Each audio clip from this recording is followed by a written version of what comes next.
is there sonar that will look forward of the boat for strictly navigating shallow waters and leave you more reaction time when you come up on a steep grade?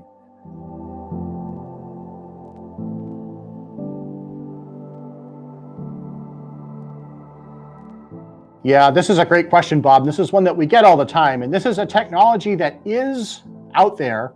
I will be honest and say that Marine does not have this technology in its portfolio, that it's something that we're always looking at all the time.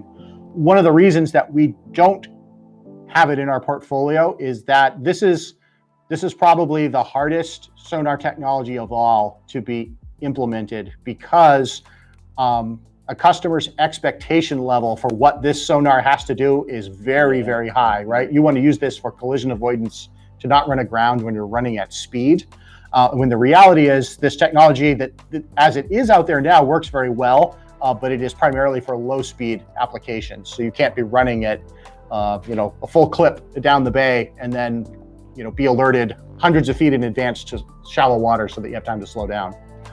So it is out there. We don't make it at the moment, but there are some options out there.